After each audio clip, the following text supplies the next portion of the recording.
our year-long saga, you're probably wondering how we took all those experiences and made them into a compact, reader-friendly book. Well, let me tell you, it was a wild ride.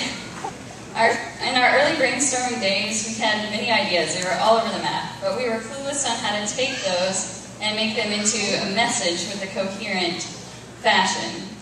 So our first creative breakthrough came in the form of a quite controversial title.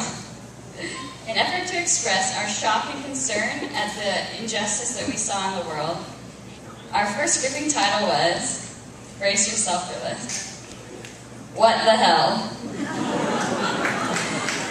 We stewed over this title for several months, wondering how it was that Photogenics seemed to have a knack for contentious titles.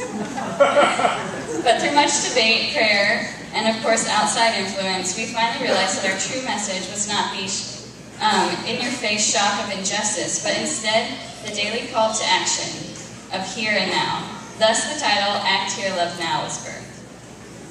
As we recounted our stories from the past year, each reflection revealed that this journey was less of a trek to bring to light injustice in the world, but more of a personal journey, a challenge to see God's perspective in place of our own, to live out simple acts of humility and love in order to share God's heart with everyone we came into contact with. Now, when you think of photogenics, you usually think of photography and of Susie Childers' portraits of the marginalized, which she puts in a hopeful light even while showing their true form. But in this group of 11 eclectic girls, God threw in a sprinkling of all kinds of artistic talent. We have graphic designers, painters, sketch artists, and comic doodlers. So we decided that our book should reflect that collage of art mediums. This task is way easier said than done.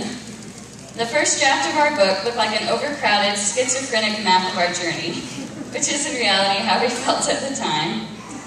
But in the new year, God blessed us with an amazing art director, Joseph Avakian. He helped us take our jumbled message and redefine it into a comprehensible format. So we began to see our book take form, and we became inspired by what we saw. God unified our message to highlight things that we have been challenged by, and in turn, we have been called not only to live out these new perspectives, but to challenge and inspire others to join us.